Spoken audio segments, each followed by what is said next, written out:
আল্লাহু আকবার বলে যখন বেলাল টান দিলেন, সারা মদিনায় আযান ছড়িয়ে গেল।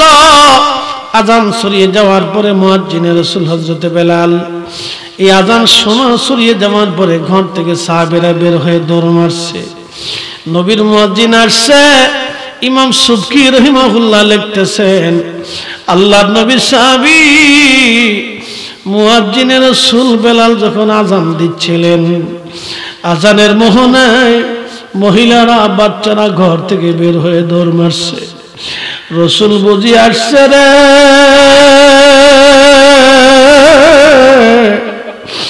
ইমাম সুবকি বলতেছিলেন, সবার মুখে একটাই বাক্য, নবী বুঝি ফিরে আসছে।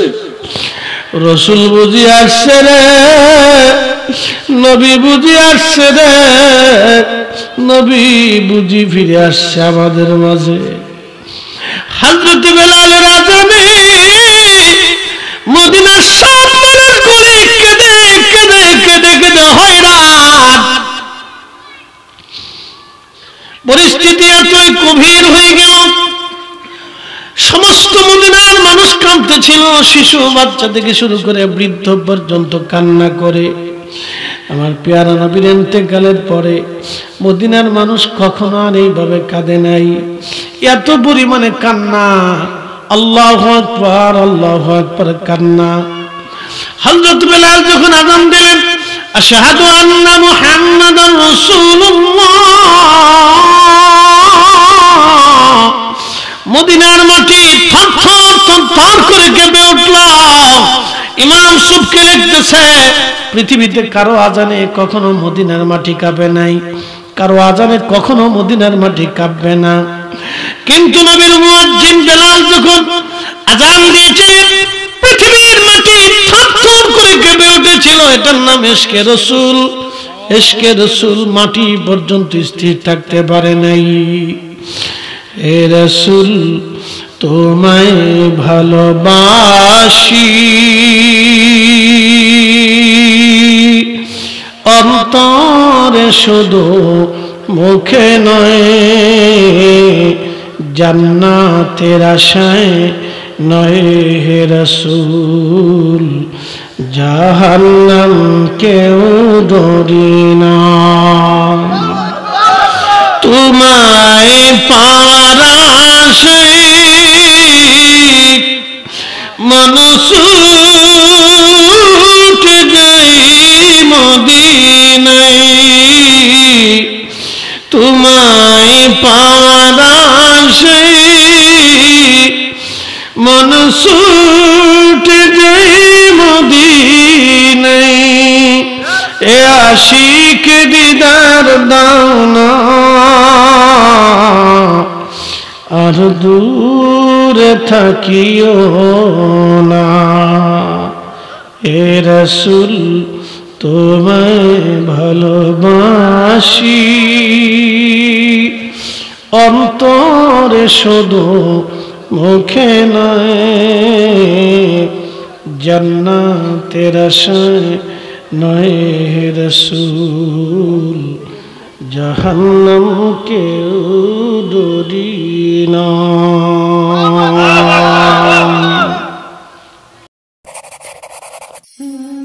ইসলামের সত্য বাণী নিয়ে আমাদের পথ চলা। Hasan SD media. আল্লাহ তার রসুলকে আমাদের মাঝে পাঠাইয়া প্র্যাকটিক্যাল আমরা কিভাবে চললে শান্তিতে থাকবো, আল্লাহ নবীকে আল্লাহ রসুল করিম আমাদেরকে সেইভাবে শিক্ষা দিয়ে গেছেন। এই জন্য কোরআনের এক আয়াতে আল্লাহ তার রসুলকে শিক্ষক হিসেবে পাঠিয়েছেন, কামা আরসালনা ফীকুম রাসূলাম মিনকুম ইয়াতলু আলাইকুম আয়াতিনা। প্রিয় নবী, আপনাকে পৃথিবীতে পাঠিয়েছি রসুল করে, আপনি আমার প্রেরিত পুরুষ, প্রেরিত বান্দা, আমি আল্লাহ আপনাকে পাঠাইছি। একসাথে বলবেন মারহাবা। কে পাঠাইছে? না আমরা ভোট দিয়ে আনছি, নির্বাচন করে আনছি, চাইয়া আনছি? আল্লাহ পাঠাইছে, আল্লাহ পাঠাইছে। এটা বুঝতে হবে যে হে রাসূল, রাসূলাম মিনকুম, আমি আপনাদের তাদের মধ্যে আপনাকে রসুল করে পাঠিয়েছি। কেন? এজন্যই পাঠিয়েছি যে আমি আল্লাহর যে আয়াত সমূহ আছে, আমার কথা সমূহ, আমি যেগুলি কোরআনে বলছি, এই কথাগুলি আপনি মানুষদেরকে শোনাবেন, শিখাবেন, বুঝাবেন। এর নীতিমালা, এর ব্যবহার প্র্যাকটিক্যালভাবে, আপনি থিওরিক্যালভাবে একেবারে সুন্দর করে আপনি উম্মাদকে আমার আয়াত সমূহ, কথা সমূহ আপনি তাদেরকে বুঝাবেন। আরো একটা কাজ করবেন, আয়ুযাক্কিকুম, আপনি উম্মাদকে পবিত্র বানাবেন। এখানে আমাদের একটা ব্যাখ্যা আছে।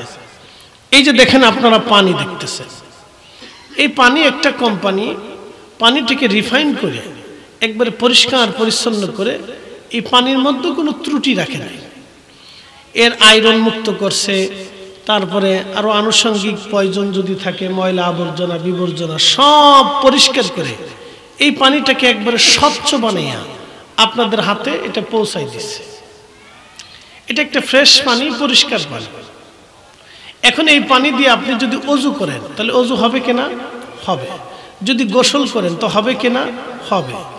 কিন্তু এই পানিটার ভিতরে যদি এক ফোঁটা পেশাব আপনি ছেড়ে দেন তাহলে এই পানি দিয়ে কি আর অজু হবে? কারণ কি? পানি নিজে নাপাক হয়ে গেছে। পানি নিজে কি হয়ে গেছে? নাপাক হয়ে গেছে। সে যে পবিত্র করবে এই শক্তি, এই সামর্থ্য পানি হারিয়ে ফেলছে, যার কারণে এই পানি দিয়ে আর কখনো পাক হবে না। আপনাকে পাক পানি দিয়ে পাক হতে হবে। তার অর্থ হচ্ছে পানি পবিত্র করার একটা বস্তু,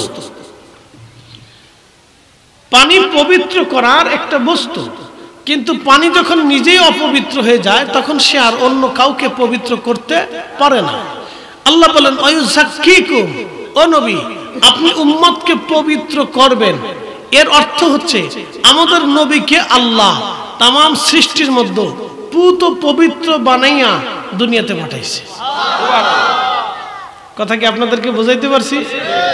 এখন আর সারা রাত আমাদের চিল্লে ফিল্লে দলিলের দরকার নাই যে রসুল আমাদের মতো, আমরা নবীর মতো, এগুলি আর কোনো প্রয়োজন নাই। তাহলে বোঝা গেল এই ভ্রান্ত মতবাদ একটা ভ্রান্ত মতবাদ। কথা ঠিক আছে না ভাই? আল্লাহ বলছেন আয়ুযাক্কিকুম, নবী আপনি পবিত্র করেন। তো যিনি পবিত্র করবেন তিনি যদি নিজেই পবিত্র না হন তাহলে পবিত্র কিভাবে করবেন? কথা ঠিক আছে না? তাহলে এই জন্য রসুলকে বিশ্বাস করতে হলে আপনাকে একেবারে পরিপূর্ণ মতো মানতে হবে। 100-100তে মানতে হবে। 100-এর ভিতরে 99 মানবেন, 1 মানবেন না, তা হবে না। কাদিয়ানীরা বললো আমরা কোরআন মানি, নামাজ মানি, আখেরাত মানি, কবর মানি, হাসর মানি, জান্নাত মানি, জাহান্নাম মানি, নবী মানি, রসুল মানি, কোরআন মানি, সব মানি। রসুল শ্রেষ্ঠ নবী তাও মানি, কিন্তু রসুল আখিরি নবী এটা মানি না।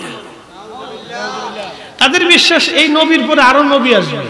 আর আমাদের নবী বলে দিলেন আমার পরে আর কোনো নবী নাই, লা নবিয়্যা বা'দি ওয়া মান ইদ্দাআ আন-নবুওয়া ফাহুয়া কাফির। কেউ যদি আমার পরে নবী দাবি করে তাহলে বুঝবা সে কাফের। তাহলে কাদিয়ানীরা মানে না কয়টা? একটা। যারা বলেন কয়টা? রসুলের একটা গুণ না মানার কারণে কাদিয়ানীরা কি হয়ে গেল? কাফের হয়ে গেল, শেষ। এই জন্য রসুল মানলে পরিপূর্ণ মানতে হবে। আমাদের দেশে একদল ভাইরা আছে, তারা বুকে হাত বেঁধে নামাজ পড়ে। তাদের বিশ্বাস হচ্ছে রসুলের আব্বা আম্মা দুইজন কাফের ছিলেন, তারা জাহান্নামী। তাদের সাথে আমিন আসতে নিয়ে জোরে নিয়ে আমাদের তেমন তফাৎ না। বুকে হাত বাঁধবে না, নাভিতে বাঁধবে, এটা তেমন তফাৎ না। এখানে আমাদের সাংবাদিক সাহেব আছেন, আরো যারা মুরব্বীর আছেন, যারা হজে গেছেন, তারা দেখছেন হেরেমে হারামাইন শরীফাইনে আমিন জোরে বলতেছে, আবার কেউ হাত সাইডে দিয়ে সোজাভাবে দাঁড়ায় নামাজ পড়তেছে। আছেন এরকম মুসল্লি? বহু মুসল্লি আছে, বিভিন্ন ধরনের মুসল্লি হেরেমে আছে। তারা এক এক মাযহাব অনুসরণ করে নামাজ পড়তেছে, কিন্তু সবকটা নামাজই রসুলের নামাজ, সব নামাজই রসুলের নামাজ পড়তেছে। এক একটা মাযহাবকে তারা ফলো করছে। তো কিন্তু তাদের সাথে আমাদের মত পার্থক্যটা কোথায়? মূল মত পার্থক্যটা হলো বিশ্বাসে। তারা বলতেছেন যে আল্লাহ রসুল কাফের, আল্লাহ রসুলের আব্বা আম্মা দুজন কাফের ছিলেন, মুশরিক ছিলেন, তারা জাহান্নামী। এখন আমি যদি জিজ্ঞেস করি কিয়ামতের ময়দানে আল্লাহর নবীর সামনে এসে দাঁড়াবে, দাঁড়ানোর পরে আল্লাহ রসুল যদি জিজ্ঞেস করে হে উম্মত তুমি আমার সম্মানিত পিতামাতাকে কাফের বইলা গালি কেন দিছ? তুমি কেন তাদেরকে কাফের বানিয়েছো, অথচ তারা কাফের ছিল না। তারা আমি রাসূলের রাসালাতের জিন্দেগি পাই নাই, তারা আমি নবীর রাসালাতের জীবন পাই নাই, তারা আমাকে পেটে ধারণ করছে, তাদের কোলে পিঠে আমি বড় হয়েছি, তাদের মাধ্যম দিয়ে আল্লাহ আমাকে পৃথিবীতে আনছে, তারা আমার সম্মানিত পিতা নসল ছিল, আমি তাদের নসলে দুনিয়াতে আসছি। তাহলে তোমরা কেন তাদেরকে জোর করে কাফের বানিয়ে মানব সমাজে হাই করছো, প্রতিপন্ন করছো? জবাব আজকে দাও। উম্মত কি জবাব দেবে বলে? আপনার আমার দলিলের দরকার নেই, তো আপনি শুধু বলেন যে উম্মত এই সময় কি জবাব, এই আলেমরা কি জবাব দেবে? কত ভয়ঙ্কর হবে সেই দিন হাসরটা, কত কঠিন হবে সেই দিন জবাবটা। কোনো জবাব নাই, লাজবাব। তখন তার এই কঠিন পরিস্থিতির জন্য কে দায়ী হবে? সে নিজে জাহান্নামে যাচ্ছে, সে আরো হাজার হাজার মানুষকে জাহান্নামের দিকে ডাকতেছে। কথা ঠিক কিনা? সে শুধু নিজে যাচ্ছে না, হাজার হাজার মানুষকে জাহান্নামের দিকে ডেকে ডেকে নিয়ে যাচ্ছে। হ্যামিলিয়নের বাসিওয়ালার কথা শোনেন নাই? হ্যামিলিয়নের বাসিওয়ালা সে একা শুধু নদীর মধ্যে ঝাঁপায় নাই, সব ইঁদুর নিয়ে ঝাঁপাইছে। তো তারা তো হ্যামিলিয়নের বাসিওয়ালার মতো কাজ করতেছে। সে শুধু নিজে যাচ্ছে না, সে যদি একা চলে যায় আমাদের আপত্তি নেই। কথা ঠিক আছে না? সে একা চলে গেলে আমাদের কোনো আপত্তি, কিন্তু আমাদের এই সহজ সরল মানুষদেরকে ভুলভাল বুঝাইয়া সে ভুল পথে ডাইভার্ট করে নিয়ে যাচ্ছে। এটা হচ্ছে আমাদের আপত্তি। প্রিয় উপস্থিতি, রব্বুল আলামিন কুরআনুল কারীমের ভিতরে আমার আল্লাহ বলেন, ইয়া আইয়ুহাল্লাযীনা আমানু লা তুলহিকুম আমওয়ালুকুম ওয়ালা আওলাদুকুম আন যিকরিল্লাহ।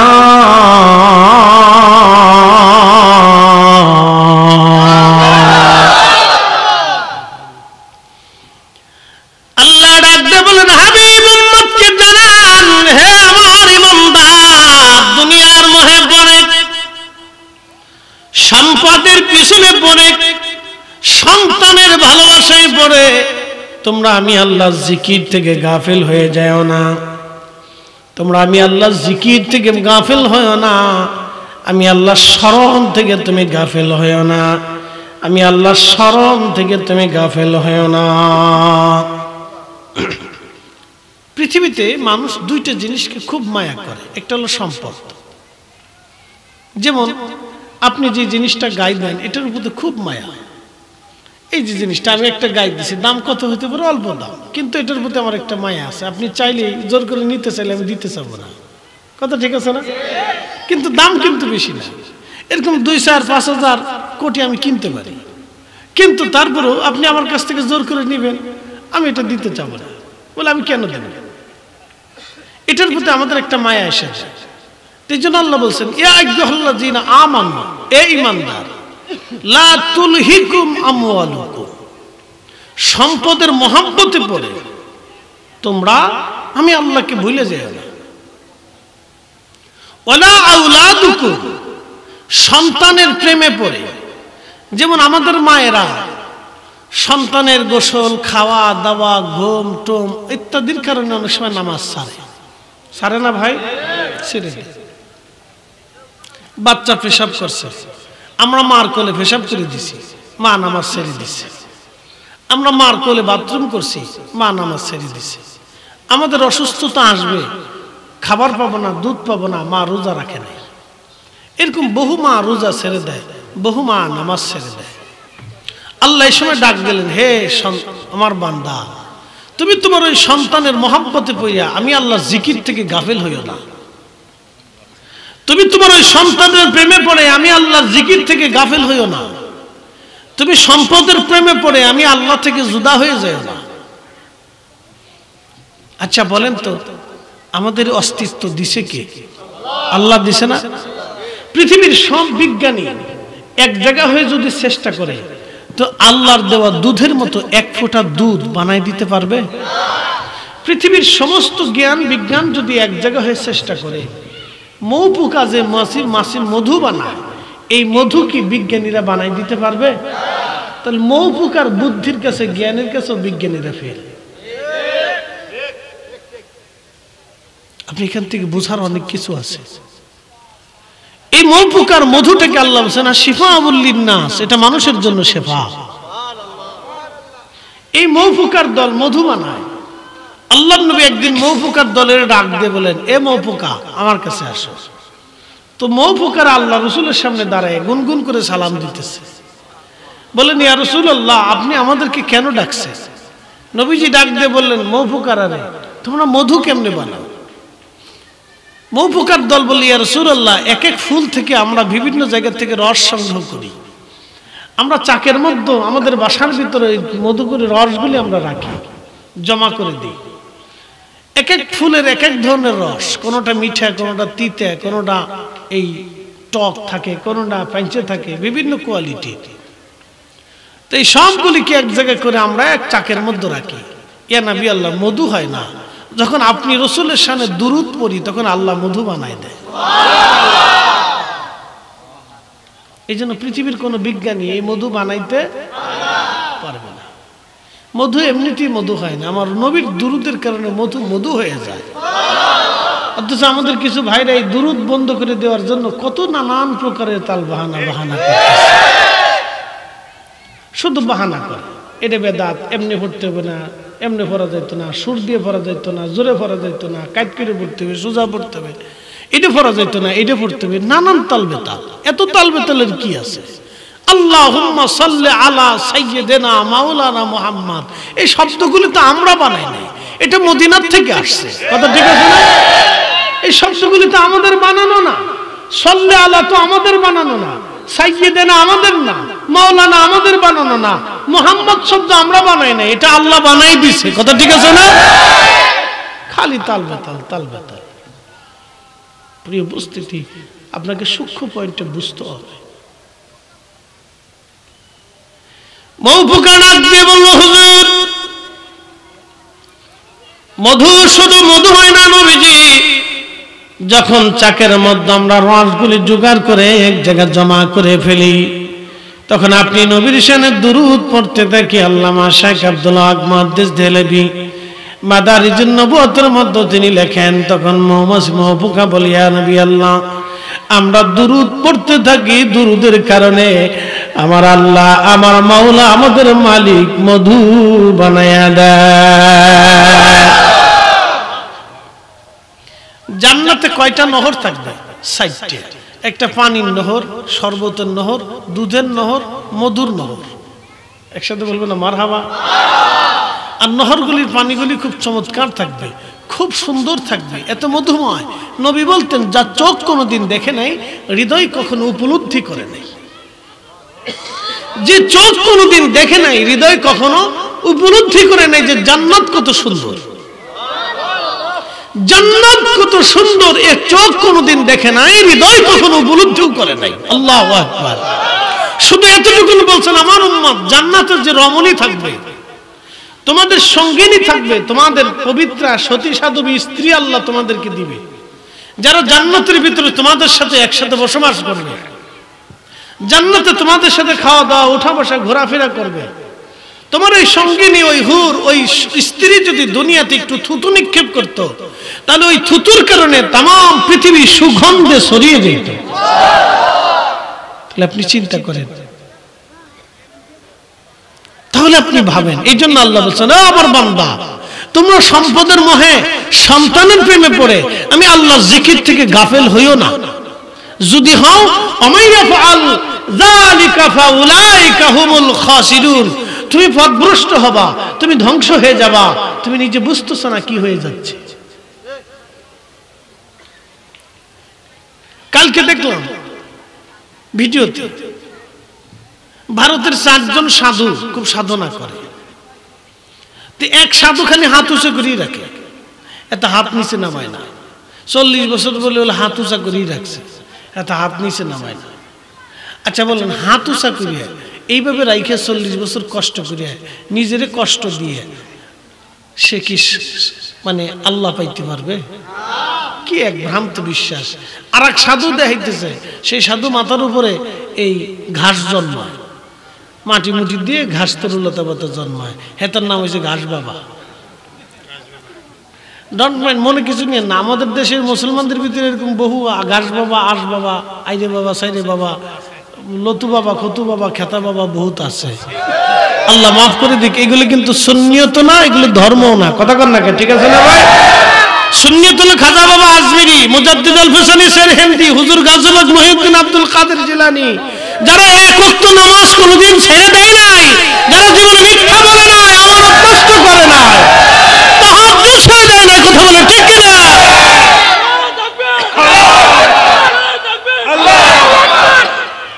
আল্লাহ আমাদেরকে বুঝার তৌফিক দিক বলে না। এটা মাথার উপরে ঘাস দেয়। আর এক সাধু সারা জীবনই ল্যাংটা, এতে কাপড় চোপড় পরে নাই। আপনি চিন্তা করেন যে একটা মানুষ ল্যাংটা কি করে থাকে? সে তো মানুষ, সে তো গরু ছাগল না। কথা ঠিক আছে না ভাই? দেখেন আল্লাহ রাসূল আমাদের কত সুন্দর পোশাক দিছে না ভাই? মাথায় একটা পাগড়ি বাঁধছি না, কত সুন্দর পোশাক দিছে। আল্লাহ নবী লম্বা চওড়া পোশাক দিয়ে দিছে, উম্মত তোমরা এগুলি পরো। আল্লাহ রাসূল আমাদের প্রত্যেক নামাজের আগে মেশাক করতে বললেন, কেন? তোমার মুখটাকে তুমি ফ্রেশ রাখো, যাকে এখান থেকে গন্ধ বন্ধ ছুটে না আসে। কথা ঠিক আছে না ভাই? নবীজি আতর লাগাইতে বললেন। রাসূল বলতেন, ও উম্মত, আমার কাছে তিনটে জিনিস প্রিয়। 1 নম্বরে নামাজ, 2 নম্বরে আমার স্ত্রীগণ, 3 নম্বরে সুগন্ধি। আচ্ছা, স্ত্রীর কথা নবী কেন বললেন? এখানে কি রাসূল কাম পিপাসার কথা বুঝাই চেয়েছে? না, স্ত্রী হচ্ছে আপনার জীবনের অর্ধেক। স্ত্রীকে শুধু আপনি আপনার জীবনের মনের আশা পূরণ করবেন তাকে দিয়ে, স্ত্রী সেই জন্য শুধু না। স্ত্রী হচ্ছে আপনার জীবনের অর্ধেক, আপনার পোশাক, আপনার লেবাস, আপনার সুখে সে, দুঃখে সে, আপনার সহযোগী সে, আপনার জীবনের একটা অংশ সে। আপনার জীবনের একটা অংশ থেকে মনে করতে হবে, আপনার সুখে সে, দুঃখে সে, আপনার জীবনের একটা পার্ট সে, একটা অংশ। তাকে দিয়ে আপনি একটা সন্তান পাবেন, আপনার বংশধারা আসবে, নসল আসবে। অতএব স্ত্রী মানে এটা না যে আপনার নিজের জীবনের ইচ্ছা পূরণ করলেন শুধু তাকে দিয়ে, না, এটা না। স্ত্রী এই জন্য না। এই জন্য আল্লাহ রাসূল বলছেন, আমার প্রিয় হলো আমার স্ত্রীগণ। একসাথে বলুন মারহাবা। এই জন্য ভুলভাল ব্যাখ্যা আবার বুঝবেন না যে আল্লাহ রাসূল তাহলে খালি বউ পছন্দ করতেন নাকি, তাহলে কি রাসূল কি বউ পাগল ছিলেন নাকি? না, এগুলি না। আল্লাহ হাওলা ওয়ালা কুওয়াতা ইল্লা বিল্লাহ, এরকম কিন্তু না। কিন্তু আল্লাহ রাসূল বুঝাইতে চেয়েছেন যে উম্মত, স্ত্রী তোমাদের অর্ধেক জীবনের, তোমার সুখে দুঃখে তোমার স্ত্রীগণ। আল্লাহ নবীর 11 জন স্ত্রী, আমাদের 11 জন আম্মা ছিলেন। জীবনেও কোনোদিন না খেয়ে থাকতেন, তারপরে রাসূলের থেকে জুদা হতেন না। এটার নাম ভালোবাসা। এটার নাম কি? এটার নাম কি? ভালোবাসা। কি করে একজন নারীকে জীবনের প্রিয় করে নিতে হয়, আল্লাহ নবী সেটা প্র্যাকটিক্যাল শিখিয়ে দিয়ে গেছে। একসাথে বলবেন আল্লাহু আকবার। বুঝতে হবে। এই জন্য নাস্তিকরা বলে যে রাসূলের এত বউ কেন, এত স্ত্রী কেন? তাহলে রাসূল মনে হয় নিজের এই ইচ্ছা পূরণ করছে। লা হাওলা ওয়ালা কুওয়াতা ইল্লা বিল্লাহিল আলিয়্যিল আযীম। নাস্তিকরা এই সমস্ত কথা বলে, তারা তাদের নিজেদের জন্মের পরিচয় দিয়ে থাকে। কথা বলে ঠিক কি না?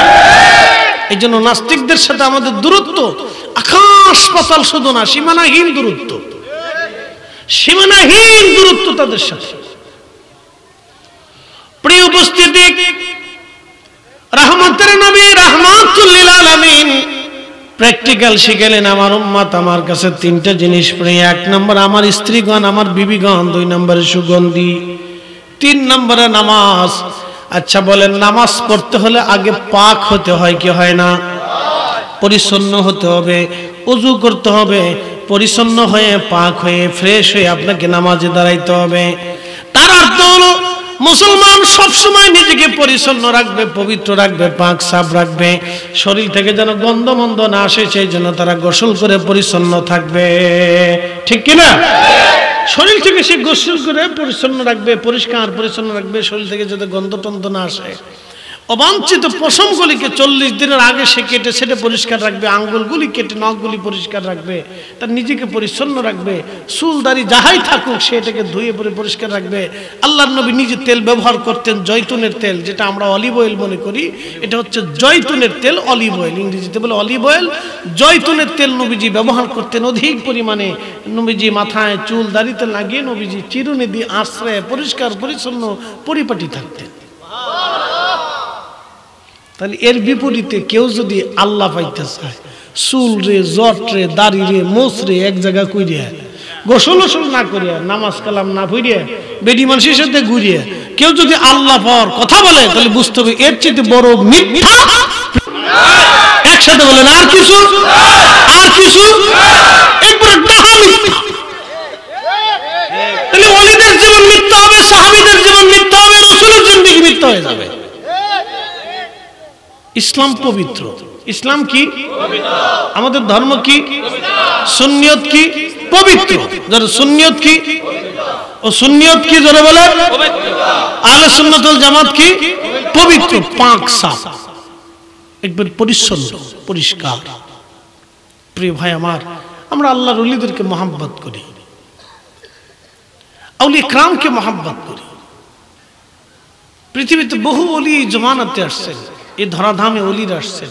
আপনি জানেন যুগের পর যুগ, দিনের পর দিন, রাতের পর রাত তারা আল্লাহর ইবাদত করে কাটাইছে। তাদের সাধনার জীবন যদি আমি উপস্থাপন করি তাহলে আপনার আশ্চর্য হবেন যে কি করে সম্ভব। তারা রাতের পর রাত, দিনের পর দিন সাধনা করছে। এমনও দিন গেছে তারা দিনের পর দিন 3 দিন 4 দিন 5 দিন 7 দিন ক্ষুধার্ত থেকে নামাজ পড়ছে। আল্লাহু আকবার। তাদের জীবনী শুনলে আপনার শরীর শিহরে উঠবে যে কি করে সম্ভব এটা। হ্যাঁ, ওনারা আল্লাহকে খুশি করেছিলেন, ওনারা আল্লাহকে খুশি করেছিলেন। কত যুদ্ধ জিহাদে ওনাদের অংশগ্রহণ করতে হয়েছে। আগের যুগের সুফিরা জিহাদ করতেন, আউলিয়া কিরাম জিহাদ করতেন। শাহজালাল আমিনী মুজাদ্দিদি তিনি কি শুধু পীর ছিলেন না মুজাহিদও ছিলেন? মুজাহিদও ছিলেন, শুধু পীর ছিলেন না। খাজা বাবা আজমিরি শুধু পীর ছিলেন না, উনি মুজাহিদও ছিলেন। আগের যুগের যত ওলি ছিল সব মুজাহিদ ছিল। আপনি যদি দেখেন খান জাহান আলী মুজাহিদ ছিল। বগুড়াতে মাহিসার রাহিমাহুল্লাহ যুদ্ধ করছেন। আল্লাহু আকবার। যুদ্ধ করে বগুড়াতে উত্তরবঙ্গে দ্বীন প্রতিষ্ঠিত করছে। তার জিহাদ করতেন, যুদ্ধ করেছেন। প্রিয় উপস্থিতি হাজিরিন, এই জন্য আমরা আল্লাহকে খুশি করার জন্য পৃথিবীতে আসছি। আল্লাহ আমাদেরকে দুনিয়াতে পাঠাইলেন, এ বান্দা পৃথিবীতে তোমাদেরকে পাঠাইছি কেন? এই জন্য পাঠাইলাম ইল্লা লিয়াবুদুন, তোমরা আমার ইবাদত করবা, আমার গুণকীর্তন করবা, আমার নির্দেশিত পথে তোমরা মেনে মেনে মেনে মেনে চলবা। আচ্ছা বলেন তো, সারা পৃথিবীর অন্য অন্য ধর্মের মানুষগুলি শুয়োরের গোশত খায়, আল্লাহ মুসলমানের জন্য শুয়োরের গোশত আল্লাহ হারাম করে দিয়েছে। আচ্ছা কেন শুয়োরের গোশত হারাম করলো? এখন প্রশ্ন, দেখেন শুয়োর একটা জন্তু, কথা ঠিক আছে না ভাই? আপনি যদি দেখেন কোরিয়াতে যদি যান, তো কোরিয়াতে যাওয়ার পরে দেখবেন কোরিয়ার মানুষ কুকুর খায়। কি খায়? কুকুর। কুকুর খায়, সাপ খায়, ব্যাঙ খায়, বিড়াল খায়, তারপরে জন্তু প্রাণী যা আছে ওরা কোনোটাকে বাদ দেয় না, ফাইলি সাইডে দেয় না আর কি। তো মাঝখানে কোরিয়ান সরকার বললো যে কুকুর খাইতে নিষেধ, কুকুর কমে যেতেছে। তো কোরিয়ানরা আন্দোলন শুরু করলো যে আমি খাবো, তুই নিষেধ করবি কে? এটা আমার অধিকার, আমি কুত্তা খাই না বিলেই খাই, তোর তো চিন্তা না, আমি খাবো। তা আপনি চিন্তা করেন যে কুকুর খাওয়ার জন্য তারা আন্দোলন করতেছে। আচ্ছা আপনারা বলেন তো, শুয়োর কেন আল্লাহ নিষেধ করলেন খাইতে? আল্লাহ গরু খাইতে বললেন, খাসি খাইতে বললেন, ছাগল, উট, দুম্বা, ভেড়া, বকরি সব খাইতে করলেন, এগুলি খাইতে করলেন, কিন্তু শুয়োর খাইতে নিষেধ করলেন কেন? এই শুয়োরের জন্মটা কি ভবিষ্যৎ আপনি আপনাদেরকে বলি, তাহলে বুঝবেন যে হুজুর না, শুয়োর খাওয়া যাবে না। বলি আপনাকে, নূহ আলাইহিস সালাম মহাপ্লাবনে 3 তলা বিশিষ্ট নৌকা বানাইছে। তো 1 তলার ভিতরে মানুষ, আর 1 তলার ভিতরে পশু পাখি, আর 1 তলার ভিতরে অন্য অন্য প্রাণী কোন রাখছে। তো নিচতলার ভিতরে পশু পাখি রাখছে, হেরা বাথরুম করতে করতে করতে করতে করতে করতে নিচতলা ভরে ফেলছে। নূহ আলাইহিস সালাম আল্লাহকে বলেন, ইয়া রাব্বি, কোন বিপদে বললাম? এদিকে ফালতে যাই এরা বাথরুম করে যেমনে লাচ্ছে, পায়খানা পেশাব করছে, সারা নিচতলা ভরে ফেলছে, এটা কে পরিষ্কার করবে? আল্লাহ বলেন, নূহ রে, তোমার হাতের লাঠি দিয়ে হাতির পৃষ্ঠে বাড়ি দাও। তো নূহ আলাইহিস সালাম হাতের লাঠি দিয়ে হাতির পৃষ্ঠে বাড়ি মারলেন, আঘাত করলেন। আল্লাহ রাব্বুল আলামিন হাতির পৃষ্ঠদেশ দিয়ে একটা প্রাণী বের করে নিয়ে আসলেন। এ প্রাণীর নাম হচ্ছে শুয়োর। বলে হুজুর কোন গল্পে পাইছেন? আল্লামা ইমাম ইবনে কাসির আল বেদায়াতে লিখছেন, আমি বলি না, আল্লাহ রাসূল বলছেন। এই প্রাণীটা আসার সাথে সাথে সে ওই যে যত বাথরুম ছিল, ময়লা ছিল, পায়খানা ছিল, তা খাওয়া শুরু করছে।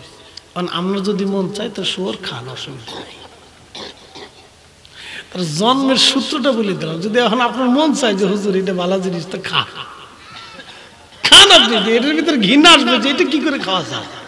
যার জন্মের সূচনাই হয়েছে মল দিয়ে, ফসা গলা দিয়ে, পায়খানা বাথরুম দিয়ে যার সূচনা হইলে, এই জন্য আল্লাহ বলে দিলেন, এ বান্দা তুমি গরু খাও, খাসি খাও, ছাগল খাও, ভেড়া খাও, ভেড়া খাও, দুম্বা খাও, হরিণ খাও, তুমি এগুলি খাও, কিন্তু শুয়োর খাইও না।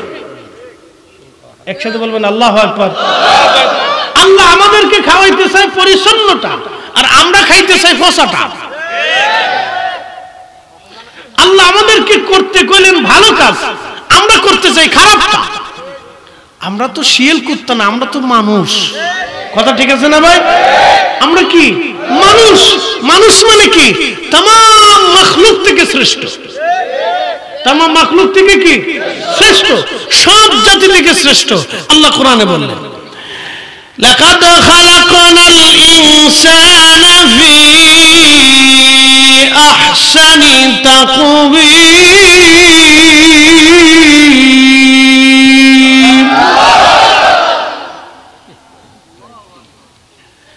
আল্লাহ বলেন, হে মানব জাতি, আমি তোমাদেরকে সর্বোত্তম সুন্দর অবয়ব দিয়া, কাঠামো দিয়া আমি তোমাদেরকে সৃষ্টি করলাম। অন্য কোন জাতিকে আমার আল্লাহ দেন নাই। আল্লাহ মানব জাতিকে সুন্দর কাঠামো দিয়েছেন, বাসস্থান দিয়েছেন, ঘর দিয়েছেন, দুনিয়া দিয়েছেন, সৌন্দর্য দিয়েছেন। আল্লাহ আমাদের সবচেয়ে বড় নিয়ামত বিবেক, আমাদের জ্ঞান আল্লাহ দান করেছেন, যা অন্য কোন প্রাণীকে আল্লাহ দেন নাই। আল্লাহ আমাদেরকে জ্ঞান দিয়েছেন, মেধা দিয়েছেন, আকল দিয়েছেন, আমাদেরকে শ্রেষ্ঠত্ব দিয়েছেন আমার রব। আমরা সর্বশ্রেষ্ঠ জাতি। আল্লাহ আমাদেরকে শ্রেষ্ঠত্ব দিয়েছেন কেন? আমরা সর্বশ্রেষ্ঠ নবীর উম্মত। খায়রা উম্মাতিন উখরিজাত লিন-নাসি তা'মুরুনা বিল মা'রুফি ওয়া তানহাউনা আনিল মুনকার। আল্লাহ রাব্বে বলেন, তোমরা সর্বশ্রেষ্ঠ জাতি, সৃষ্টির মধ্যে তোমরা সেরা, সৃষ্টির মধ্যে তোমরা সেরা, সৃষ্টির মধ্যে তোমরা সেরা। আজকে একটা ভিডিওতে দেখলাম, একটা লোক একটা বাচ্চাকে পিটায় পিটায় পিটায় পিটায় মেরে ফেলতেছে। আপনি একটু চিন্তা করেন তো, এরা মানুষ। আপনি একটু ভাবেন, একটা কুকুর, কখনো কি দেখছেন একটা কুত্তার বাচ্চাকে কামড়ায় কামড়ায় মেরে ফেলে দিতে? আপনাদের নজরে পড়ছে এরকম? পড়ে নাই। একটা কুকুর আরেকটা কুকুরের বাচ্চাকে কামড়ায়, হয়তো মারে টারে, গুতা টুতা দেয়, তো কামড় টামড় খামচি টামচি দিয়ে তারাই দেয়, কিন্তু মেরে ফেলে দেয়।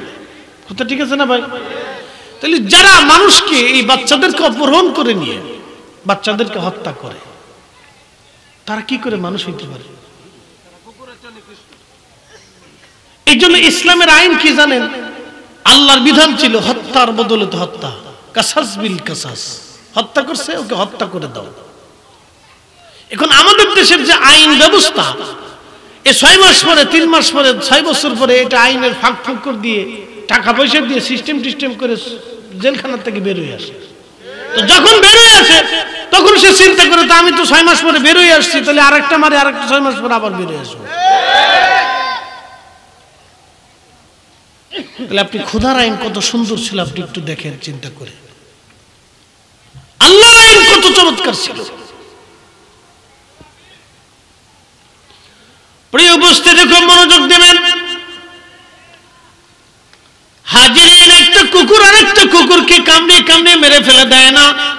কোরআন আল্লাহ বলেন, মান কাতালা নাফসান বিগাইরি নাফসিন আও ফাসাদিন ফিল আরদি ফাকান্নামা কাতালান নাসা জামিয়া। তোমরা একজন নিরপরাধ মানুষকে যদি মেরে ফেলে দাও, সে হিন্দু হোক আর বৌদ্ধ হোক, খ্রিস্টান হোক বা নাসারা হোক, শিখ হোক বা জৈন হোক, মাজুসি হোক অথবা ইহুদি হোক, একজন নিরপরাধ মানুষকে তুমি যদি তোমরা হত্যা করে ফেলো, তাহলে হে আমার বান্দারা তোমরা শোনো, তামাম দুনিয়ার মানুষ মেরে ফেলে দিলে যে গুনাহ, একজন নিরপরাধ মানুষ মেরে ফেললে সেই গুনাহ। আপনি একটু চিন্তা করেন, আমেরিকা কি আমরা আগুন লাগাইছি না আল্লাহ লাগাই দিয়েছি? আমরা কিন্তু লাগাইনি। যদি বাঙালি কেউ লাগাইতো তাহলে আর আমাদের দেশের উপায় ছিল না। কথা ঠিক আছে না ভাই? এত সময় অর্থনীতিকে একবারে অবরোধ টবরোধ দিয়ে মনে করেন যে 1 মাসের ভিতরে আমরা দেশের অর্থনীতির পঙ্গু করে ফেলত। আল্লাহ এমন ভাবে লাগাই দিলেন যে সে মানে কানতেও পারতেছে না, হাসতেও পারতেছে না, চোখ দিয়ে পানিও পড়ে না, কিন্তু দুঃখেরও কোনো শেষ নেই। পৃথিবীর কাছে ভিক্ষাও চাইতে পারতেছে না, সাহায্য চাইতে পারতেছে না, লজ্জা। কি কথা বল না, ঠিক আছে না? এতদিন দেখাইছে আমি বিরাট বড় সুপ্রিম পাওয়ার, আজকে আল্লাহ এমন মাইক দিছে যে লজ্জা, সে কারো কাছে সাহায্য চাইতে পারতেছে না, কিন্তু বিরোধী খাইতেছে। সর্বশক্তি দিয়ে চেষ্টা করেও সে আগুন নিভাইতে পারতেছে না। সে তারা কোটি কোটি টাকা ফিলিস্তিনের উপর বম্পিং করলো। আহা, কত নিরাপরাধ মানুষ মরে গেল। ইসি, একটা জনপদের পর জনপদ, তাদের অপরাধ কি? তারা স্বাধীনতা চেয়েছিল। কেন স্বাধীনতা চাবে? দেশ তো তাদের। এখন আপনাদের কি বলবো, রোহিঙ্গারা যদি কুমিল্লা এসে চট্টগ্রাম কুমিল্লা দিয়ে দখল করে বলে যে এই দেশ আমাদের, তোরা চলে যা, তাহলে আমরা কি আঙ্গুল চুষবো? মেসাক করবো বসে বসে যে তোরা আমরা দেশ নিয়ে যা, আমরা তোদের সাথে মেসাক করতেছি, যা, আমরা মেসাক করবো? ওই যে সীমান্তে দেখছেন না, বাঙালিরা কাস্তি কুস্তি নিয়ে লাঠি সোটা নিয়ে দাঁড়ায় রয়েছে যে আমরা 1 ইঞ্চি জমিও আমরা ছাড়বো না। কথা ঠিক আছে না ভাই? এটা হলো দেশপ্রেম। এটা কি প্রেম? আমার দেশের 1 ইঞ্চি জমিও আমি ছাড়বো, জীবনের শেষ রক্তবিন্দু দিয়ে হলেও আমার জমির আমি রক্ষা করবো। ঠিক আছে না ভাই? তো রোহিঙ্গারা যদি আমাদের দেশ দখল করে এরকম কিছু করতে চায়, তাহলে আমরা যেমন দেব না, তো ঠিক প্যালেস্টাইনের ওই ইসরায়েল হলো রোহিঙ্গা, ব্রিটিশরা ওদেরকে রোহিঙ্গা মারফত আইনা প্যালেস্টাইনিরা দয়া করে ওদেরকে জায়গা দিছিল, খাইতে দিছিল, বসতে দিছিল। মুসলমানদের তো দয়া বেশি। আল্লাহ বলছে তোমরা মানুষের দয়া করো। সেই দয়ার সুবাদে ইসরায়েলিদেরকে জায়গা দিছে, বসতে দিছে, খাইতে দিছে, জমি দিছে। ফিলিস্তিনেরা তো জানে না যে ওদের দুর্বিসন্ধি খুব মারাত্মক। সেই সময় বসতে খাবার দেওয়ার পরে ব্রিটিশরা তাদেরকে অস্ত্র শস্ত্র, শিক্ষা দীক্ষা, টাকা পয়সা দিয়ে আজকে পুরো একটা ইসরায়েল রাষ্ট্র গঠন করে দিয়ে 75 বছর ধরে ফিলিস্তিনিদেরকে মারতেছে। ফিলিস্তিনরা যখন বলল আমরা রাষ্ট্র চাই, আমাদের স্বাধীনতা চাই, তখন বলে তোরা স্বাধীনতা কেন চাবে, তোদের স্বাধীনতার কেন প্রয়োজন? চিন্তা করতে পারছেন? 75 বছর ধরে মানতেছে। সারা পৃথিবীর বিবেক যখন নীরব হয়ে গেল, আল্লাহ বললেন না, আমি তো নীরব হতে পারি না। আল্লাহ ওই দিক থেকে আমেরিকা আগুন ধরাই দিয়া যতদূর ফিলিস্তিনে তারা বোমা মারছিল তার চেয়ে বেশি পরিমাণে আল্লাহ পুরাইয়া জ্বালাইয়া শেষ করে দিচ্ছে। একসাথে বলবেন আল্লাহু আকবার। কি আপনি খুশি হন না এতে? পুরো আমেরিকা পুড়ে গেলে আমি খুশি। তবে হ্যাঁ, সে ভিক্ষা করে খাবে। তবে আমেরিকা ভিক্ষা করে খাবে। আপনি অপেক্ষা করেন, যদি আল্লাহ বাঁচায় রাখে তো দেখে যেতে পারবে। সে ভিক্ষা করে খাবে। একটা কথা মনে রাখবেন, মজলুমের চোখের পানি বিফল হয় না, এটা চিরসত্য। মজলুমের চোখের পানি বিফল হয় না। এই জন্য দেখবেন যারা মানুষ খুন করে তাদের ঘুম হয় না। আল্লাহর কসম করে বলি, কোরআন শরীফ থাকলে দেখাই দিতে পারতাম। যারা মানুষ খুন করে তারা ঘুমাইতে পারে না, কারণ তারা মানুষের চোখের ঘুম কেড়ে নেয়। যখন মানুষের প্রিয়জন মরে যায় তখন সে তার চোখের ঘুম যেমন নষ্ট হয়ে যায়, আল্লাহ ওই হত্যাকারীর চোখের ঘুমকে আল্লাহ কেড়ে নিয়ে নেয়। অনেক শাস্তি পাইতে থাকে, সে ঘুমাইতে পারে না। এই জন্য তারা নেশা করে ঘুমায়। যারা মানুষের হক নষ্ট করে তারা ঘুমাইতে পারে না, আল্লাহ তাদের ঘুমকে কেড়ে নেয়। পৃথিবীতে ঘুমের চাইতে বড় আনন্দের এবং আরামের মানুষের জন্য কিছু নাই। বলে হুজুর কিভাবে? আপনি 3 দিন না ঘুমায় দেখেন, তাহলে বুঝবেন যে পৃথিবী আপনার কাছে মনে হবে যে এগুলো কিচ্ছু না। শুধু 3 দিন না ঘুমায় থাকেন, তাই বুঝবেন। 3 দিন শুধু ঘুমে থাকেন, তাহলে বুঝবেন যে পৃথিবী ঘুম কি আরামের জিনিস। হুজুর কিভাবে বুঝেন? আমরা মাঝে মধ্যে বুঝি। দীর্ঘ সফরে যখন আমাদের ক্লান্তি আসে তখন আমরা বুঝি যে ঘুম কি নিয়ামত। সফরের পর সফর, একটার পর একটা যখন ঘুমাইতে পারি না তখন আমরা বুঝি যে ঘুম কি নিয়ামত, ঘুম কি জরুরি বিষয়। ঘুম যেদিন ঠিক মতো না হয় সেদিন আওয়াজ আইলেই ঝুলে যায় যে কি কই আগেরটা না পরেরটা, পরেরটা না আগেরটা, তাহলে ঠিক থাকে না। এই জন্য বিশ্রাম আমাদের হইতেই হবে যে কোনো মূল্যে, তা গাড়ির ভিতরে হোক আর রাস্তাঘাটে হোক, জোরে ফাতারে হোক, মসজিদে হোক আর মাদ্রাসায় হোক আর বাড়িতে হোক, বিশ্রাম নিতেই হবে আমাদেরকে। এটা আল্লাহর দয়া। আল্লাহু আকবার ওয়ালিল্লাহিল হামদু বিসমিল্লাহির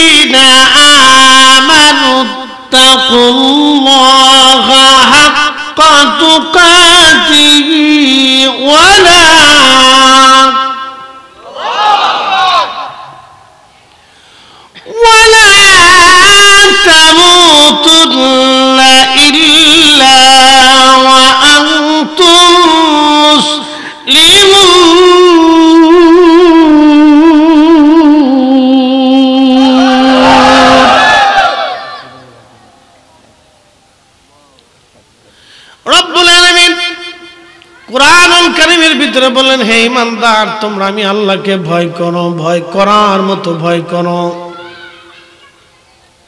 প্রিয় ভাই, কেন ভয় করবেন না আমি আপনাকে বুঝাই। কত মানুষ চোখ থাকতে অন্ধ হয়ে গেছে, চোখ আছে কিন্তু চোখে দেখে না, আজ অন্ধ হয়ে গেল। একবার বলেন তো, একবার যদি কোনো মানুষ অন্ধ হয়ে যায়, পৃথিবীর কোনো জ্ঞান বিজ্ঞান কি তার চোখ ফিরাই দিতে পারবে? কত মানুষ বোবা হয়ে যায়, কথা বলতে পারে না, বোবা হয়ে গেছে। পৃথিবীর সমস্ত মেধাও যদি এক জায়গা হয় তো বোবাকে ভালো করে দিতে পারে না। এটা আল্লাহর ইচ্ছা, আল্লাহর দয়া। বলে, হুজুর, এত মানুষের ভিড়ে একজনকে আল্লাহ কেন অন্ধ বানাইলো? এজন্য আল্লাহ অন্ধ বানাইলো। যদি অন্ধ না বানাইতো তাহলে মানুষ বুঝতোই না অন্ধ কি জিনিস। যদি বোবা না বানাইতো মানুষ বুঝতোই না বোবা কি জিনিস। যদি আল্লাহ রোগ না দিত মানুষ ফেরাউনের মতো হয়ে যাইতো। মানব শরীরের ভিতরে ৩,৫০০ রোগ মানব শরীরের মধ্যে আছে। ৩,৫০০ রোগ মানব শরীরে। একটা না একটা রোগ আপনার শরীরে সবসময় দানা বেঁধে থাকবে।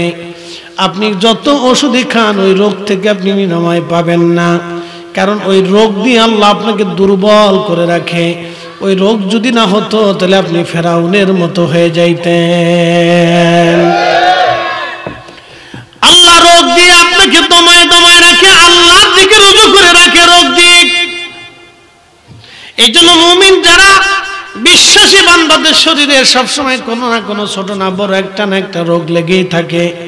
কখনো তারা রোগ মুক্ত থাকে না, ছোট বড় রোগ লেগে থাকবে।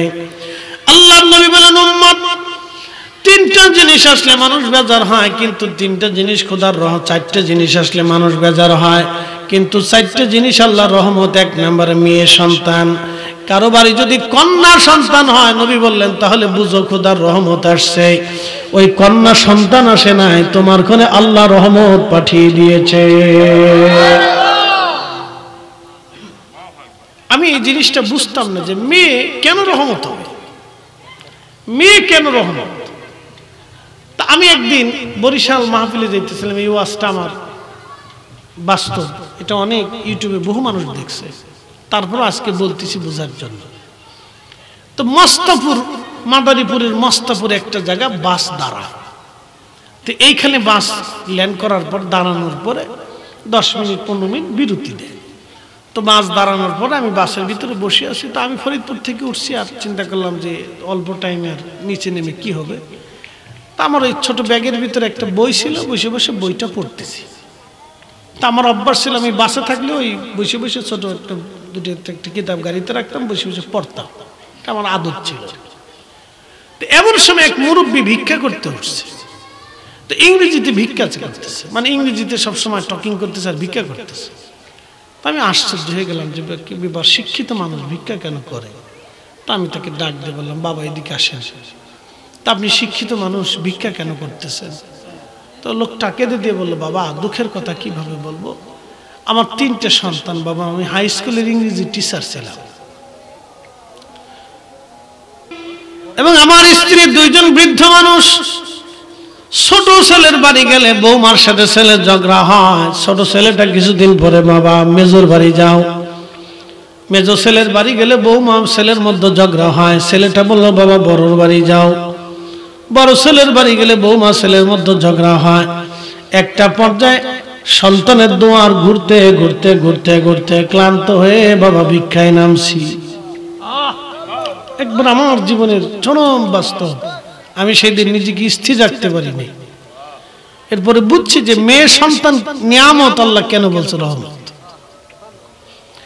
আমি তখন চিন্তা করছি 3টা ছেলের জায়গা যদি 3টা মেয়ে হইতো, তাহলে এই বুড়ার ভিক্ষা করে খাওয়া লাগতো। আমার ফ্ল্যাটে, আমি যে বিল্ডিং এ থাকি আমার বসুন্ধরাতে, এক মহিলা লন্ডনে থাকে, তার মার জন্য ফ্ল্যাট কিনে দিয়ে গেছে। ছেলে কোটি কোটি টাকার মালিক, ব্যবসা বাণিজ্য ঢাকাতে আছে। ছেলের বাড়িতে মার জায়গা হয় না। ছেলের বাড়িতে মার জায়গা হয় না, আমার ফ্ল্যাটে। তো মাঝে মধ্যে আমার বাসায় আসে, আমি স্ত্রীকে বলছি যে যদি বাবুদের সাথে উনি সময় দেয় তাহলে উনি দ্বিতীয় মুরব্বী মানুষ, বুড়াকালে চায় নাতি নাতকুন নিয়ে থাকতে, ঠিক আছে না ভাই? খাবার তো কোথাও না কোথাও হবে, বৃদ্ধাশ্রমে গেলেও খাবার হবে, ওই বৃদ্ধ নিবাসে গেলেও কোথাও না কোথাও একজন মানুষের রিজিক আল্লাহ এক জায়গায় ফয়সালা করে না ভাই? করে। তার হায়াত যতদিন আছে আল্লাহ তার খাবারের ফয়সালা কোথাও না কোথাও করে। তো বৃদ্ধ গেলে একটা বাবা মা কি চায় যে নাতি নাতকুনের সাথে সে সময় কাটাবে, ছেলের বাড়িতে থাকবে, খোঁজ খবর রাখবে, বা সন্তানের সাথে সে কাটাইতে চায়। তার তো জীবনের শেষ সময়, এ সময় চায় যে নাতি নাতকুন নিয়ে সন্তানের সাথে সময় টময় দিয়া একটু সুখের জীবন থাকা। এটা বৃদ্ধকালে মানুষ চায়, এটা চায়, এটার জন্যই মানুষ সন্তান পালে। নতুবা তো সন্তান পালার দরকার ছিল না, কুত্তা পাললেও চলতো, কথা ঠিক আছে না ভাই? গরু ছাগল পাললেও তো চলতো, তবে সন্তান পালার দরকারটা কি? তো প্রিয় ভাই আমার, এই জন্য আপনাদেরকে বলবো যে সাবধান, কখনো আপনার ব্যবহারের জন্য বাবা মা কষ্ট না পায়। আল্লাহ নবী বলেন, উম্মত 4টা জিনিস তোমার বাড়িতে আসলে তুমি রহমত মনে করবা। 1 নাম্বার মেয়ে সন্তান, 2 নাম্বার বৃষ্টি আসলে বুঝবা আল্লাহ রহমত, 3 নাম্বার মেহমান, যদি মেহমান আসে তাহলে বুঝবা আল্লাহ রহমত আসছে, 4 নাম্বার তোমার শরীরে যদি রোগ আসে তাইলে বুঝবা তোমার উপর আল্লাহ রহমত। বলে কারণ কি? রোগ আসার কারণে আমার আল্লাহ, আমার রব, আমার মালিক তোমার ছোটখাটো সব গুনাহগুলি আল্লাহ মাফ করে দিয়ে তোমাকে পরিচ্ছন্ন করে দেয়। এই 4টা জিনিস আল্লাহ রহমত। নবীজি বলেন, উম্মত 4 কারণে আমার উম্মত বেজার হয়ে যায়। এই 4 কারণে আমার উম্মত বেজার হয়ে যায়, আমার উম্মত বেজার হয়ে যায়। প্রিয় ভাই আমার, খুব মনোযোগ দিবেন। আহা, সাহাবীদের জীবনী বলতে চেয়েছিলাম, আল্লাহ নবী সাহাবীরা কত ব্যতিক্রম ছিল। বলেছি আল্লাহর সম্পদ এবং সন্তানের মোহে তোমরা আল্লাহ থেকে জুদা হয়ো না, আল্লাহ জিকির থেকে গাফেল হয়ো না। ভাইরা বারবার বলে, হুজুর হযরত বেলাল রাদিয়াল্লাহু আনহুর জীবনী থেকে একটু আলোচনা শোনাবেন।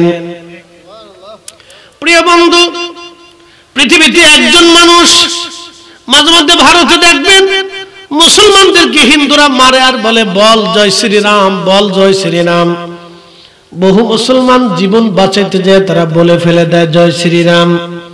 প্রিয় ভাই আমার, কিন্তু নবীর একজন সাহাবী, তিনি হযরত বেলাল, তাকে এমন ভাবে পিটানো হয়েছিল, মারা হয়েছিল, সে কখনো একটা বারের জন্য আল্লাহ শব্দ ছাড়া অন্য কিছু উচ্চারণ করে নাই। শুধু বারবার বলতো আহাদ আহাদ আহাদ আহাদ, আল্লাহ এক, আল্লাহ এক, আল্লাহ এক, আল্লাহ এক। একবার জোরে বলা যাবে কে মারহাবা? কখনো তোমাকে যদি ভুলি, হেদায়েতের আলো জেনে নিয় কাছে তুলি, ঠাই দিও প্রিয়তম অগমহিয়ান, তুমি রহমান, তুমি মেহেরবান।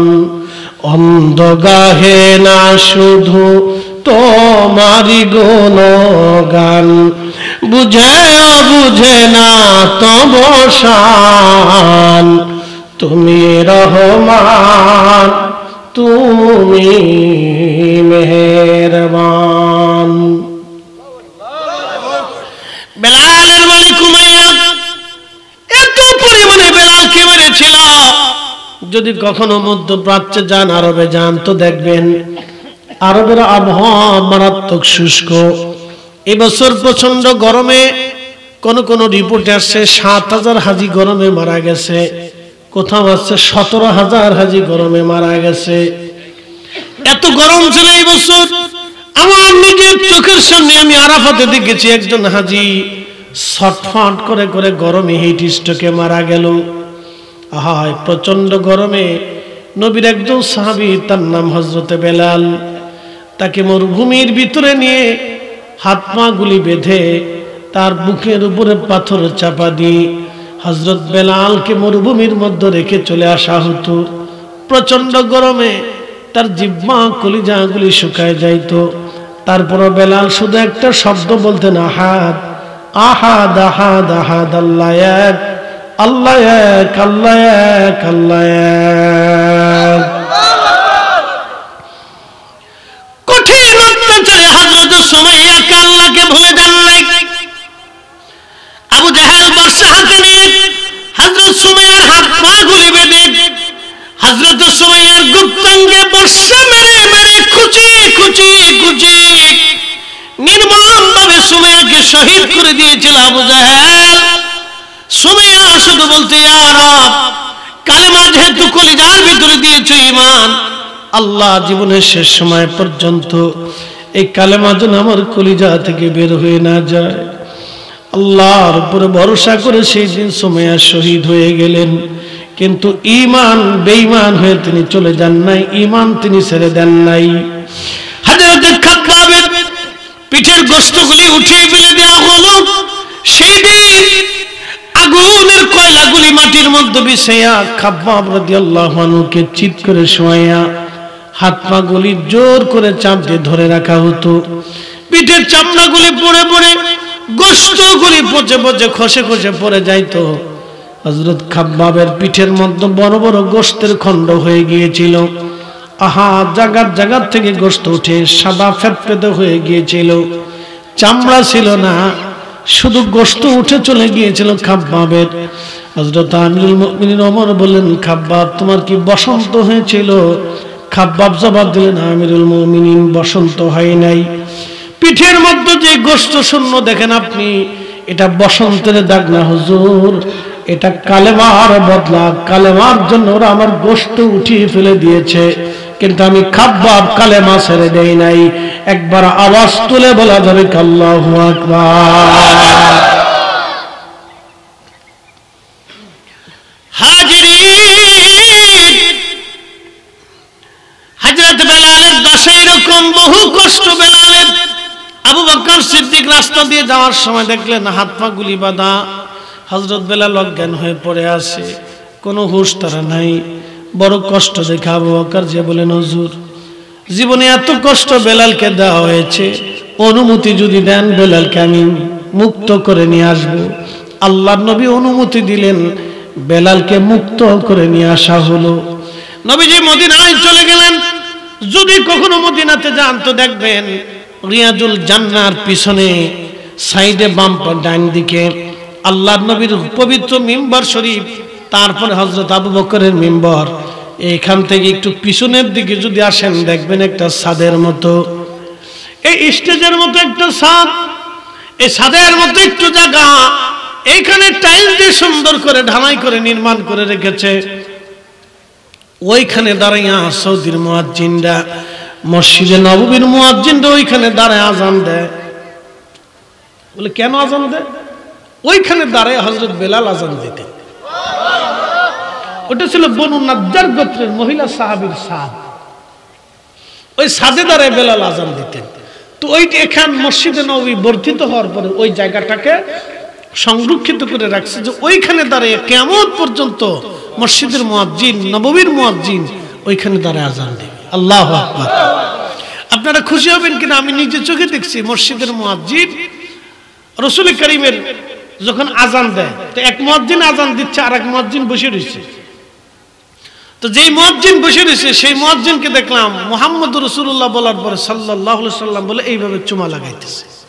শুধু গন্ডগোল খালি বাংলাদেশে, শুধু গন্ডগোল বাংলাদেশে। এটা বন্ধ করতেই হবে। আচ্ছা বলেন তো, এটা বন্ধ করা জরুরি না সুদ বন্ধ করা জরুরি?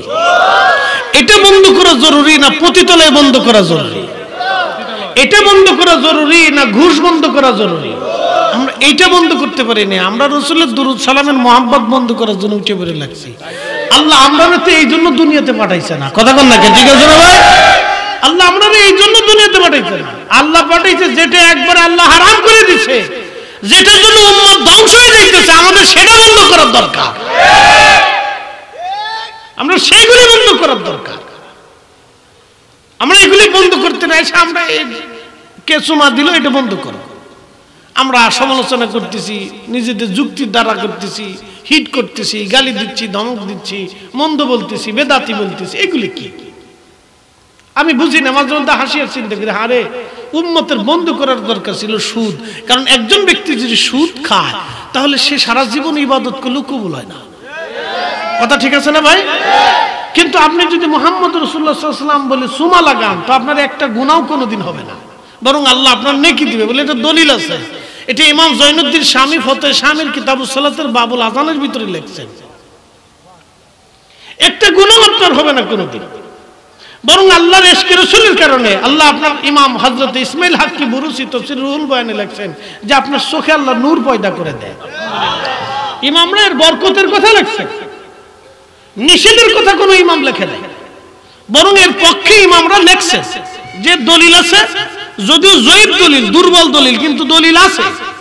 তো এটা নিয়ে ঝগড়া করার তো কিছু নাই, কিন্তু দরকার ছিল সুদ বন্ধ করা। আজ পর্যন্ত আমরা একটা এনজিও বন্ধ করতে পারি নাই, বরং এনজিও তো বন্ধ করতে পারি নাই, বরং আমরা এনজিওর বিপরীতে আর নতুন কোন ইসলামিক পদ্ধতিতে কোন এনজিও আমরা বের করে দেখাইতে পারি নাই যে তোমরা এটা বাদ দিয়ে এটা করো, এটা হালাল পদ্ধতিতে আছে, এটা হারাম পদ্ধতির দরকার নাই, তোমরা হালালটা করো। আমরা পারি নাই। কথা কোন ঠিক আছে না ভাই? তাহলে যেটা পারি নাই, তো যেটা বন্ধ করার দরকার ছিল সেটা করতে পারি নাই, যেটা বন্ধ করার দরকার না সেটার জন্য আমরা নিজেরা ঝগড়া করতেছি। তো যাই হোক, ওই মসজিদ নববীর উপরে ওইখানে দাঁড়ায় মুয়াজ্জিনরা এখনো আজান দেয়। ওইখানে বেলাল রাদিয়াল্লাহু তাআলা আজান দিতেন। তো আজান আসলো, স্বপ্নে আল্লাহ রাসূলের কালবে ওহী নাযিল করলেন। স্বপ্নে, কিসের মাধ্যমে? স্বপ্নে। ওহী 7 পদ্ধতিতে আসতো। তার এক পদ্ধতি ছিল স্বপ্নের মাধ্যমে। এই যে আপনারা যে আজান, এই আজান কিন্তু স্বপ্নে আসছে। একসাথে বলবো না মারহাবা? আজান কিভাবে আসছে? স্বপ্নে। নবীজি ঘুমিয়ে আছেন, স্বপ্নে আল্লাহ তার রাসূলের কালবে ওহী করলেন। স্বপ্নে যে হুজুর এইভাবে এইভাবে এইভাবে আজান উম্মতকে শিখাই দেয়।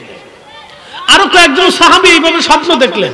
আল্লাহ রাসূল সকালবেলা বললেন যে এইভাবে এইভাবে, সাহাবে কেরাম এসে বললেন যে ইয়া রাসূলুল্লাহ এইভাবে স্বপ্ন দেখছি। নবীজি বললেন আল্লাহ আমার কালবের ভিতরে ওহী নাযিল করছে, তোমরা এইভাবেই আজান হবে। তো বেলালকে ডাক দাও। বেলাল, লব্বাইক ইয়া রাসূলুল্লাহ, তুমি মিনারে যাও, তুমি আজকে থেকে আজান দিবে। নবীজি বেলালকে আজানের বাক্যগুলি শিখাই দিলেন। হযরত বেলাল আজান শুরু করে দিলেন। আচ্ছা, বেলাল ছাড়া কি আর সাহাবী ছিল না? আরো কণ্ঠওয়ালা সাহাবী ছিল না? আরো বিশুদ্ধ ভাষার, প্রাঞ্জল ভাষার সাহাবী ছিল না? তো তাদেরকে বাদ দিয়ে বেলালরে কেন দিল? সে তো হাফসি, সে তো আরবি উচ্চারণতেও তার জটিলতা ছিল, সে নিগ্রো, কালো। এর অর্থ হলো ইসলামে চেহারার কোনো ফাংশন না, ইসলামে বিরাট বড় সার্টিফিকেট কোনো ফাংশন না, ইসলামে এই বড়ত্বর অনেক বড় লম্বা হবে, আমাদের সাংবাদিক সাহেবের মতো জোয়ান মধ্য হবে, আর সে একবার বেহেশতে চলে যাবে তা কিন্তু না। কি কথা ঠিক আছে না? ইসলামে এই একজন কালো হয়ে যাবে, সে দোজখে চলে যাবে তা কিন্তু না। ইসলাম হচ্ছে তাকওয়া। আপনার যত বেশি তাকওয়া থাকবে তত বেশি আপনি আল্লাহর কাছে কবুল হবেন। আপনার যত রাসূল প্রেম থাকবে তত নবী আপনার কদমে, রাসূল কারীমের কদমে আপনাকে ডেকে নিয়ে যাবে। কথা বলেন ঠিক কি না? ইলমুদ্দিন সে রাসূল প্রেমে আল্লাহ রাসূলকে খুশি করিয়া নাস্তিকরে জাহান্নামে পাঠাইয়া সে ফাঁসির কাষ্ঠ গলায় দিয়া আল্লাহ আল্লাহর নবী তাকে সুসংবাদ দিয়ে গেলেন রাত্রিবেলা, ইলমুদ্দিন তুমি ফাঁসির জন্য অপেক্ষা করো, আর এটাও শুনে রাখো তোমার জন্য আমি বেহেশতের সুসংবাদ দিচ্ছি, চলে আসো তাড়াতাড়ি বেহেশতে একসাথে খাবার খাবো। একসাথে বলবেন আল্লাহু আকবার। এই জন্য দুইটা জিনিস আপনার লাগবে, একটা হলো তাকওয়া আর একটা হলো ইশকে রাসূল। তাকওয়া এবং ইশকে রাসূল দুইটা জিনিস থাকে তাহলে হাসতে হাসতে জান্নাতে যাবে। তো হযরত বেলালের দুইটা জিনিসই ছিল, এক নম্বর তাকওয়া ছিল, এক নম্বর তাকওয়া ছিল, দুই নম্বরে ইশকে রাসূল ছিল। তাকওয়া এত ছিল মারতে মারতে পিঠের সামনে উঠে ফেলছে, কিন্তু জবান থেকে আল্লাহ ছুটাইতে পারে না। আল্লাহু আকবার। আল্লাহর নবী ডাক দিয়ে বলেন, বেলাল রে আযানের মুয়াজ্জিন বানাই দাও। হযরত বেলাল মুয়াজ্জিন হয়ে গেলেন।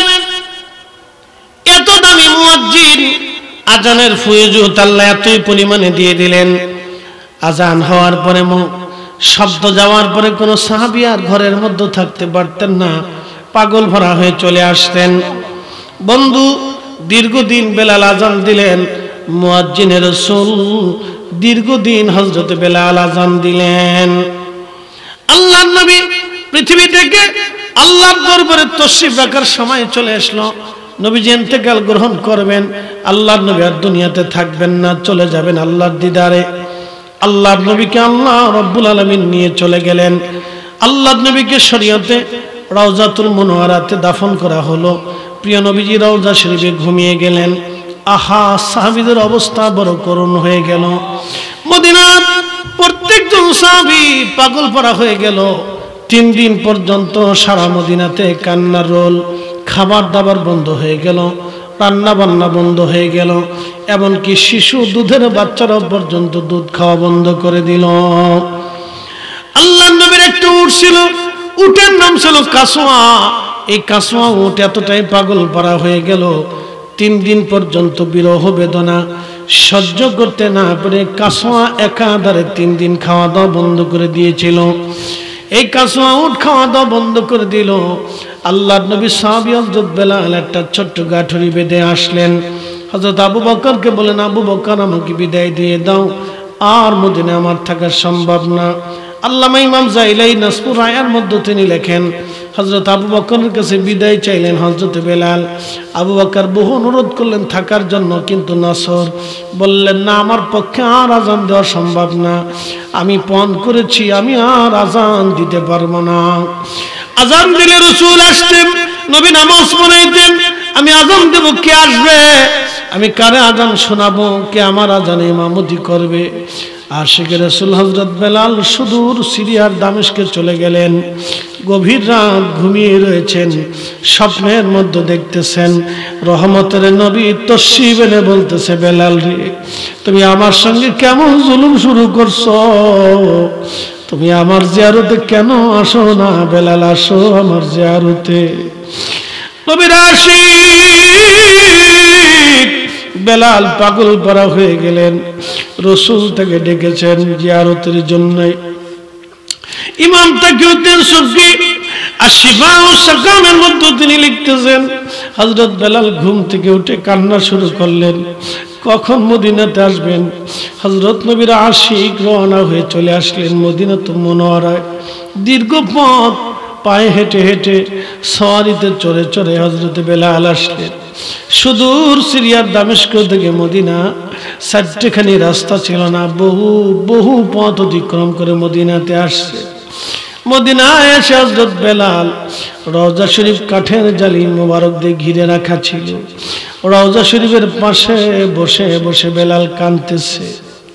হুজুর, গোলামকে আসতে বলেছিলেন, গোলাম আপনার কদম মোবারকে হাজির। নবী গো, আপনি আসতে বলেছিলেন, আমি আপনার কদমে এসে গেছি। বসে বসে বেলাল কাঁদতেছি। নতুন মুয়াজ্জিন এসে দেখলো নবীর মুয়াজ্জিনের রাসূল হযরত বেলাল ফিরে আসছে। ডাক দিয়ে বলেন, সাহাবীরা, নবীর মুয়াজ্জিন বেলাল ফিরে আসছে, তোমরা আসো। হযরতে সাহাবায়ে কেরাম এসে দেখলেন নবীর মুয়াজ্জিন বসে বসে কাঁদে। ডাক ডাকা, বেলাল রে, কতদিন হলো আজান দেও না, একটা বার আজান নবীর মসজিদে আজকে দিয়ে যাও। হযরত বেলাল বলেন সাহাবীরা আমার পক্ষে আর সম্ভব না, আমার পক্ষে আর সম্ভব না। প্রশ্ন রাখতে পারেন ফরিদি হুজুর কারণ কি? দেখবেন সন্তান যখন মারা যায় মা সন্তানের খাট ধরে ধরে কাঁদে, মা সন্তানের বিছানা ধরে ধরে কাঁদে, মা সন্তানের কবরের দিকে তাকায় তাকায় কাঁদতে থাকে।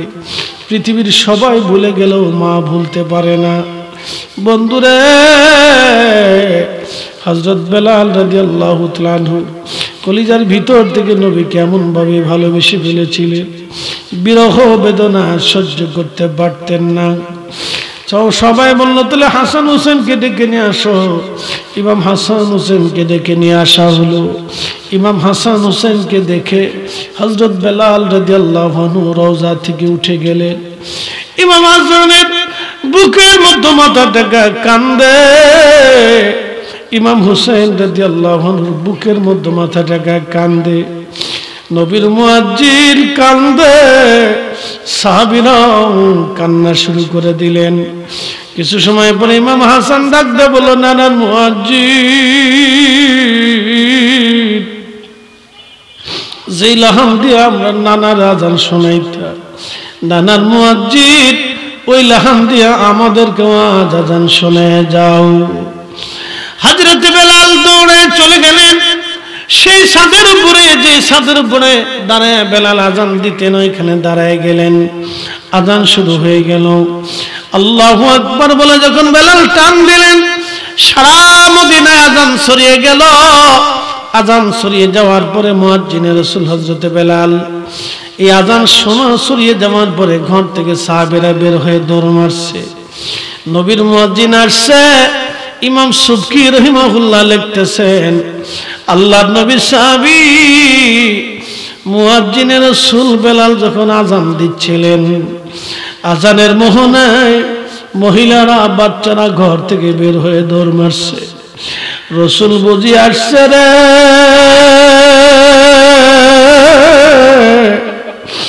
ইমাম সুবকি বলতেছিলেন সবার মুখে একটাই বাক্য, নবী বুঝি ফিরে আসছে, রাসূল বুঝি আসছে রে, নবী বুঝি আসছে রে, নবী বুঝি ফিরে আসছে আমাদের মাঝে।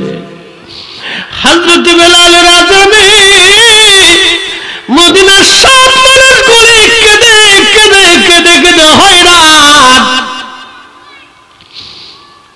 পরিস্থিতি এতই গভীর হয়ে গেল, সমস্ত মদিনার মানুষ কাঁদতেছিল, শিশু বাচ্চা থেকে শুরু করে বৃদ্ধ পর্যন্ত কান্না করে। আমার পেয়ারা নবীর ইন্তেকালের পরে মদিনার মানুষ কখনো আর এইভাবে কাঁদে নাই, এত পরিমাণে কান্না। আল্লাহু আকবার, আল্লাহু আকবার কান্না। হযরত বেলাল যখন আযান দিলেন, আশহাদু আন্না মুহাম্মাদার রাসূলুল্লাহ, মদিনার মাটি থরথর থরথর করে কেঁপে উঠল। ইমাম সুবকি লিখতেছে পৃথিবীতে কারো আজানে কখনো মদিনার মাটি কাঁপে নাই, কারো আজানে কখনো মদিনার মাটি কাঁপবে না। কিন্তু নবীর মুয়াজ্জিন বেলাল যখন আজান দিয়েছিলেন পৃথিবীর মাটি থরথর করে কেঁপে উঠেছিল। এটার নাম ইশকে রাসূল। ইশকে রাসূল মাটি পর্যন্ত স্থির থাকতে পারে নাই। হে রাসূল তোমায় ভালোবাসি, অন্তরে শুধু মুখে নয়, জান্নাতের আশায় নয় হে রাসূল, জাহান্নাম কেউ ডরি না। তোমায় পাওয়ার আশায় মানুষ উঠে যাই মদিনায়, তোমায় পাওয়ার আশায় মানুষ উঠে যাই মদিনায়। এ আশিক দিদার দাও না, আর দূরে থাকিও না, এ রাসূল তোমায় ভালোবাসি, অন্তরে শুধু মুখে নয়, জান্নাতের আশায় নয় হে রাসূল, জাহান্নাম কেউ ডরি না।